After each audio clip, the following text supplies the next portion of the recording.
Ahoy! And welcome to the Boating Hour with Captain Rick. The Boating Hour brings you the latest and greatest essential information about everything that sails, floats, or motors upon the high seas of Southern California. From landlubbers to old salts, there'll be something for everyone. So climb aboard and get ready to sail with Captain Rick. Ahoy out there, and welcome to the Boating Hour. I'm Captain Rick, and I want to thank you for joining us here on AM 870.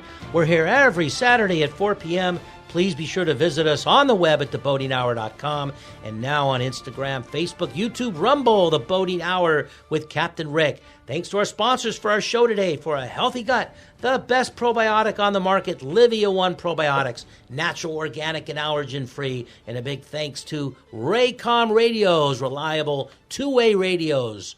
So we're going to talk a lot about radio. We're going to have a whole show, by the way, about radios, ham radio and VHF radio and walkie-talkies and, of course, Raycom throughout Southern California. So we'll have them on the show. They're going to be our guest in June. Well, Bill, I want to thank you for coming back out to join me in the studio today, because I could do like 9 shows with you. You know, with your career, you have great photos. So you brought some charts. So I want to thank you for that. Today we got a guest on the show. His name is Carl from Not Just Tourists. Carl, thanks for joining Captain Rick on the Boating Hour. Thanks for having me. It's really exciting. So, yeah, Bill was exciting. Last week's show, we talked all about his ventures in boat building and working with kids, and we're in the Coast Guard Auxiliary together. And the Coast Guard Auxiliary, of course, are the civilian volunteers that teach boater safety and assist the Coast Guard, the active duty Coast Guard. And they were not at the Bard Hall show this year, which is a big disappointment. And that's where I met you. Let's talk a little bit about the show. Was this your first time in the Bard Hall show? Yeah, we had not been in that show before. We primarily connect with the travel industry, so it was still a good show for us. Actually, we had more success connecting with some of the organizations that have fishing trips down to Mexico and places like that. So we made some good connections there, and we'll probably be there again next year. Yeah, you know, I'm working real hard to try to make sure that the Coast Guard Auxiliary, you know, the volunteer civilians, and then maybe the Coast Guard as well, gets a booth there. But it's a lot of planning. You know, for 3 years, you know, there was a lockdown. Actually, in the previous year, Bard Hall couldn't really have a show because none of the manufacturers had any inventory to bring to the shows. So we had, of course, the lockdowns when you couldn't have a show, and then rebuilding the Bard Hall. Bard Hall is a legend. He was on the show a couple times. Started with his father after World War II. But I met you, so we met each other, and you're on the show because I tell you, you had one of the most interesting booths in the entire show. I was mesmerized on what you do. I mean, not just for tourists. I didn't understand. It took me a little while to understand what you do. So explain it to us. What is Not Just for Tourists? Because you are instrumental in the travel industry with medical supplies, and I guess you had something to do with the Baja Regatta. So tell us what Not Just for Tourists does, and then definitely talk about the Baja Regatta. Great. Sure. So Not Just Tourists, what we do is we get medical supplies from hospitals that, due to rules and regulations, they would normally throw away. And they're all perfectly brand new, not expired, et cetera. There's just a lot of rules and regulations. And then we get used suitcases, because just about everybody has a suitcase gathering dust in their garage. And we put those two together. And when people travel to developing countries around the world, such as Mexico, the Caribbean, Central America, Africa, et cetera, we'll give them a suitcase filled with medical supplies and connect them with a clinic near wherever they're staying, so that as part of their vacation, they can do something great for the country they're visiting. They can make a difference. And it's all free. In fact, we don't even take financial donations. And we've been doing it for 6 years now, 6 years this March, and we have saved a little over 60,000 pounds of medical supplies that would have been thrown away here in the United States, and we've sent them with vacationers and business people to 63 different countries around the world.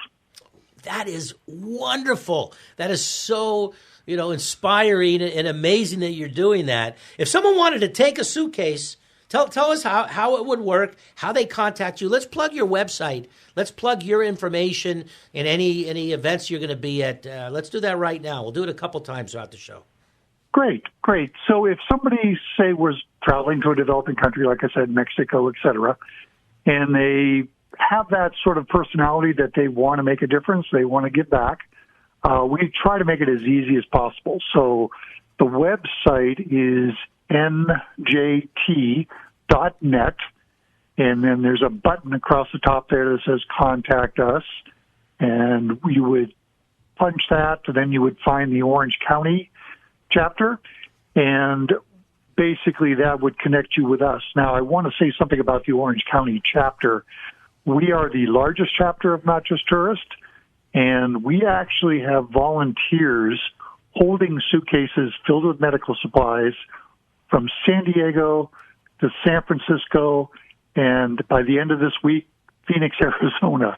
So What these volunteers allow us to do is, say somebody in San Francisco finds out about us and, geez, they're going to Mexico in 2 days. Well, normally we're in Orange County. We're not going to get them a suitcase.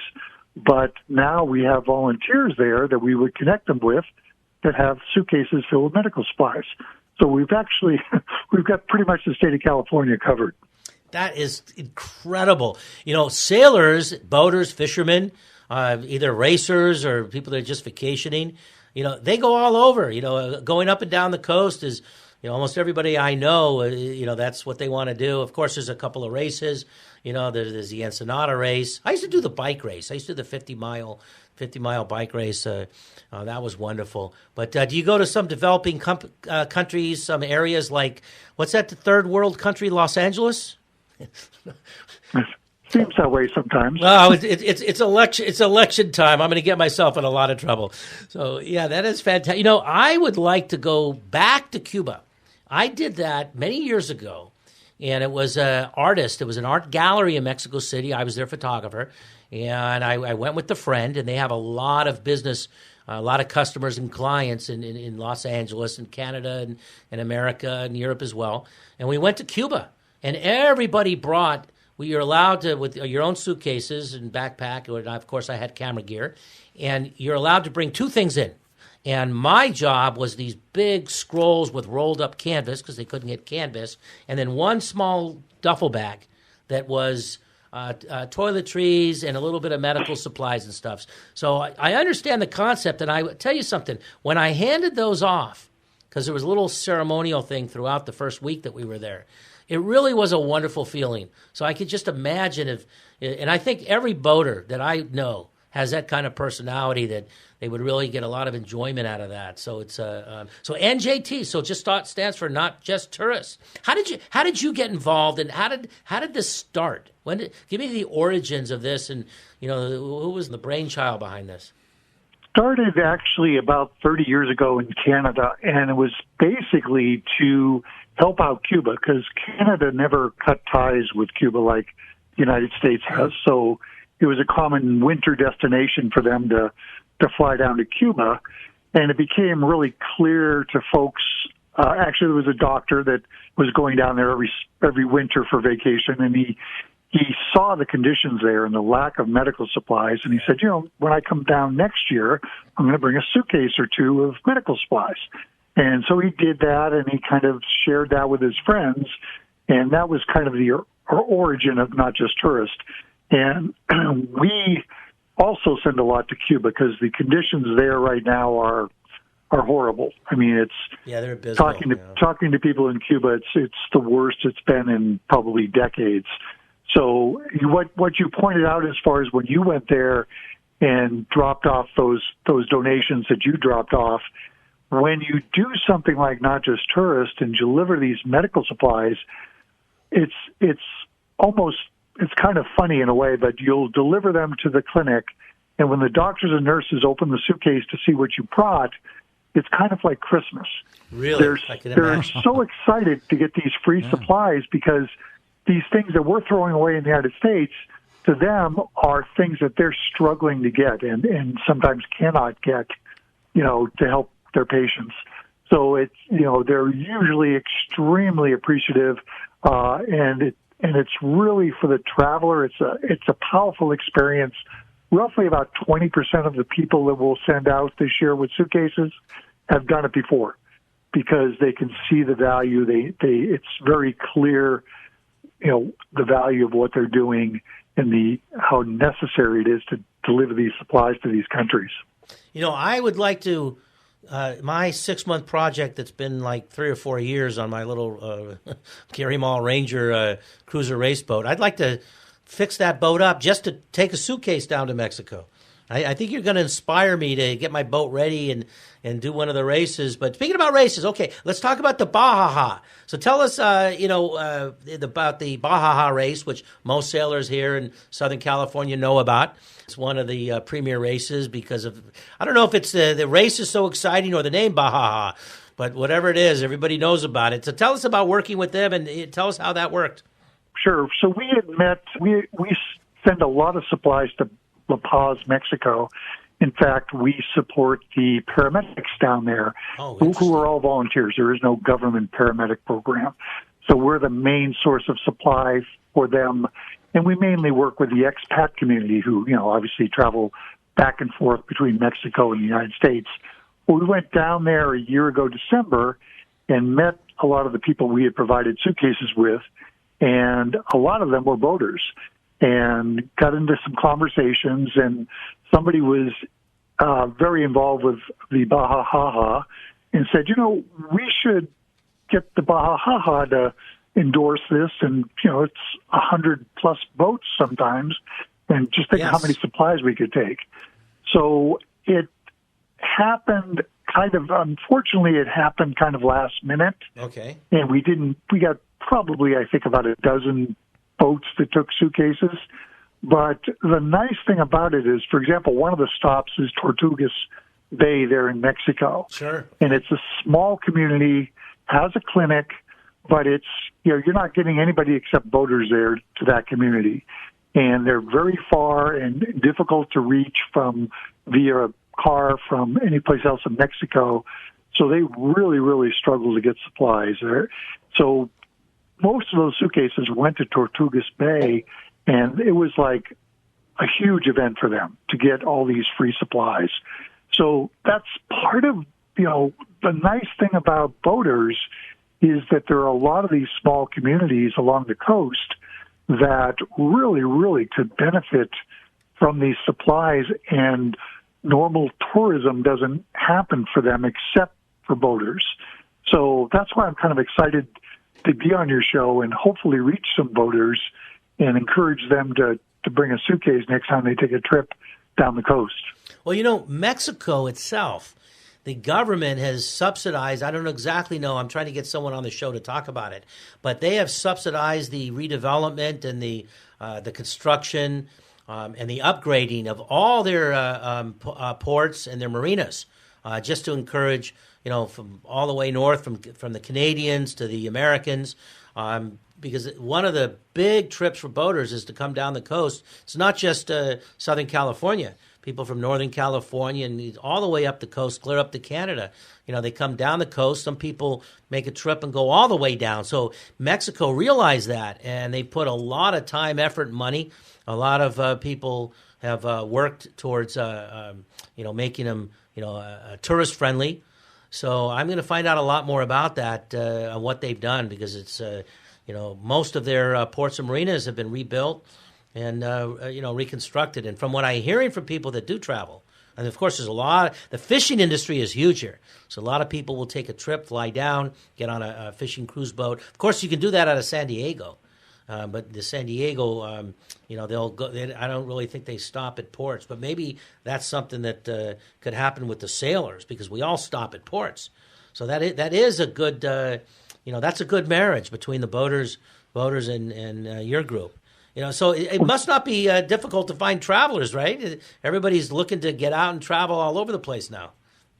Well, it is and it isn't. Obviously, travel has really rebounded since the pandemic. But what we've found after doing this for 6 years is that although there are hundreds of thousands of people that travel to these basically developing countries, the number of people that have kind of that humanitarian bent to their personality, unfortunately, is considerably smaller. So, we're spreading the word and finding those people that are doing this international travel, and also, God, that sounds like a great idea. I would love to help the people of Mexico, Costa Rica, wherever. Finding those people is our biggest challenge. We have no problem whatsoever getting medical supplies, and we do pretty well on suitcases, but finding those travelers that, that's who they are, that they want to, if they can make a difference, they'll do it. That's a little bit more challenging, which is why shows like this and reaching out to the public is so important to us. The race committees at the yacht clubs themselves, they have a lot of programs, and as we get boaters to do this, I mean, that's something that should be brought up, at every meeting at race committees. I would definitely, love to be an ambassador for you and talk a lot about it wherever I go. How do you cover your costs? I mean, you're a nonprofit, you got a lot of volunteers, but I can imagine, as any endeavor, I mean, you probably have a tough time fundraising and covering your costs. So tell me about the costs that you do incur, how you cover the cost, and what you're doing. So you're a young organization, if you say 6 years. So what are you going to do about fundraising? What are your plans? Well, basically, we do not fundraise. In fact, it's actually the rules for Not Just Tourists. We're kind of a subset of the Canadian Not Just Tourists. The rules are very clear that you do not do fundraising. And between you and me, if my wife and I had to do that as an integral part of running this nonprofit, we wouldn't have done it in the first place. The last thing I want to do is ask people for money. Right. And the nice thing about it is when you're discussing Not Just Tourists with people, there is no hidden agenda there. You don't give your spiel Yes. and then say, so how about just $20 a month? None of that's there. It's basically we're saving things from landfill here in the United States that would be thrown away. We're giving them to tourists, giving them an opportunity to make a difference, and we're benefiting the countries that desperately need these supplies. There's no agenda there beyond that. So our expenses are not huge. We occasionally have to rent a truck to pick up supplies. We print flyers. I'm driving to Phoenix tomorrow to drop off some suitcases because I'm going to have people holding suitcases in Phoenix. So there'll be some gas money involved there, but I'm also going to see a baseball game while I'm there. But the expenses are not huge at all. Truthfully, I mean it's probably maybe a little bit more than we would have put aside. We're both retired, put aside for giving back if we were doing this. But the quality of the people we have met doing this and the knowledge of how pure and how important what we're doing is, it's worth spending a little extra money on. Wow, this really is a wonderful organization, and I definitely want to be an ambassador for you and talk about it. I'd like to do it myself. What do you? Is it just word of mouth? So if you don't have a budget, that really pushes the volunteers. So if you're as successful as you are in such a short period of time, this really must give people a good feeling to be involved and to be all volunteer the way nonprofits are supposed to be. Yeah, the volunteers, we've been really lucky. We've got some really great people that have volunteered with us, and we couldn't do it. I mean, if we didn't have the volunteers we have, we'd still be functional, but we wouldn't be as large as we are. We'll send out probably north of 500 individual travelers this year. Oh, wow. And that doesn't count the fact that we also outfit medical missions, church groups that are traveling, and then we also do bulk. We sent 16 pallets to Ghana about a month and a half ago. So, without the volunteers, we'd be tremendously smaller and not be able to do all that.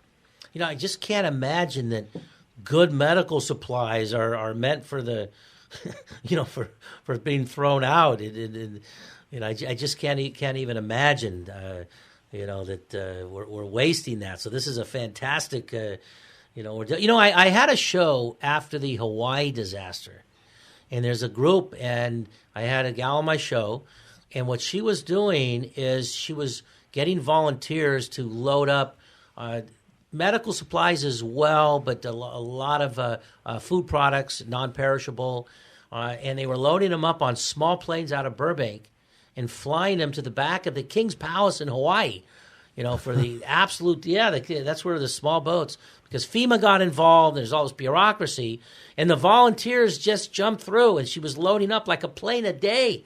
That was I got goosebumps just thinking about that. And this is something that's going on year round, and you say developing countries, they should all be our allies. I've never understood why we've got these restrictions with Cuba. There was a race that went from Florida, from the Keys to Havana.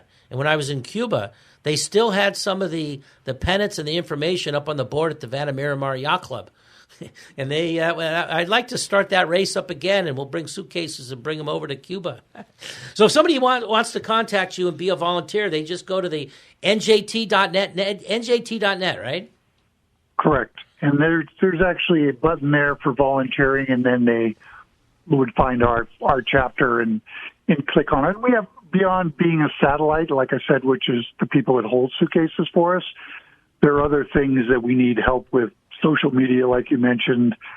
We have people that in like Los Angeles, San Diego, et cetera, that if we get a donation in those locations, they'll go and pick them up until we can go and get them. So there's a variety of volunteer opportunities for folks, and there's anybody has any experience marketing, anybody has experience setting up a website. All kinds of various things that that are not within our skill set for sure.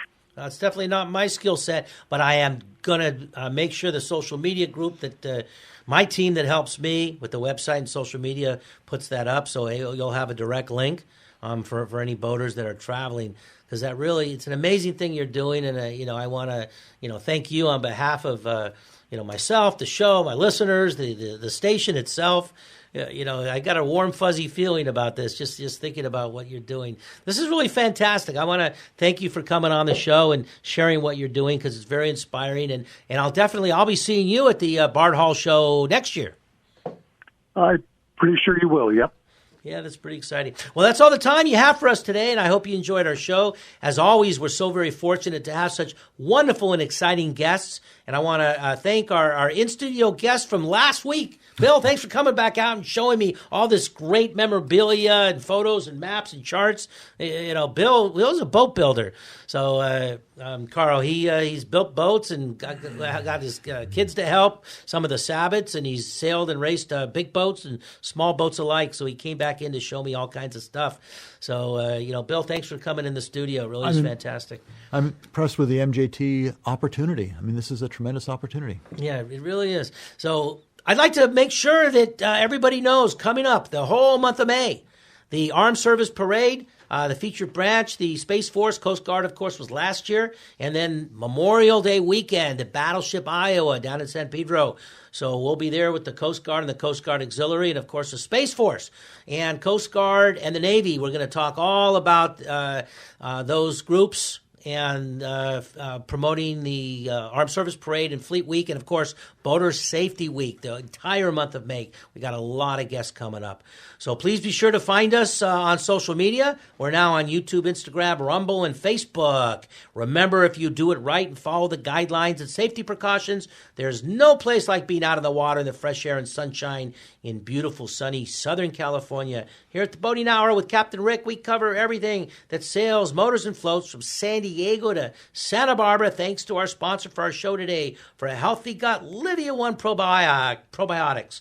And remember, if your race committee is having a regatta or your club is hosting an event at land or at sea, Raycom Radio is the radio for you. Two-way, reliable communications, and we're going to have a whole show coming up in June talking all about radios. Don't forget to visit us on the web at theboatinghour.com. now all over Instagram, Facebook, YouTube, and Rumble. The Boating Hour with Captain Rick. Keep your emails coming. This is Captain Rick saying ahoy and fair winds to all. And thank you, Carl. Thank you for not just tourists for coming on the show today.